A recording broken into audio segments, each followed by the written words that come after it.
L'arbre fruitier en agroforesterie, c'est très classique, j'allais dire, dans la zone intertropicale, où on a les jardins-forêts en Indonésie, par exemple, et dans d'autres zones du monde. C'est beaucoup moins vrai, effectivement, dans la zone tempérée, dans laquelle nous sommes. On trouvait les vergers, enfin les bocages avaient des arbres fruitiers, donc en zone tempérée, mais tout ça a disparu, notamment après la Seconde Guerre mondiale. Et de fait, les arbres fruitiers cultivés actuellement sont dans des situations de culture, comme on dit, intensives, des vergers à haute densité. Et les arboriculteurs actuels sont peu intéressés, je pense, par l'agroforesterie. Et je pense qu'effectivement, quand on veut intégrer des fruitiers en agroforesterie, il faut déjà réfléchir au matériel végétal qu'on veut utiliser. On peut jouer sur le porte-greffe, on peut jouer évidemment sur la variété.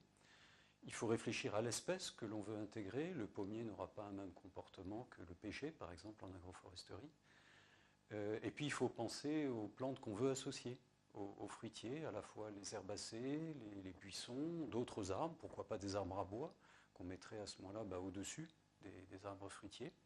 Et actuellement, à l'UMR, donc à l'INRA, à l'UMR Système, à l'INRA de Montpellier, nous développons un programme justement d'analyse du comportement, de l'architecture et de la physiologie du pommier dans un système où il est associé à des noyers.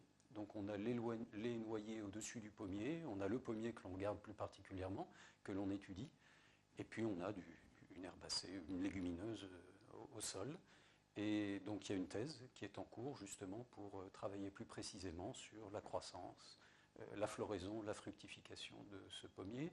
Et puis ce que je dirais pour terminer, c'est que en fait en réalisant ce travail, on est tout à fait en lien avec beaucoup de collègues qui eux travaillent en agriculture biologique ou qui travaillent en agroécologie, où de toute façon les fruitiers sont également mélangés à d'autres espèces. Ceux qui sont intéressés, donc les agriculteurs, les chercheurs, les techniciens qui sont intéressés par ce thème, peuvent être au courant de nos travaux, se mettre au courant de leurs travaux, donc en se positionnant sur notre site web, le site web de l'UMR Système, en nous contactant par téléphone ou en nous contactant par email.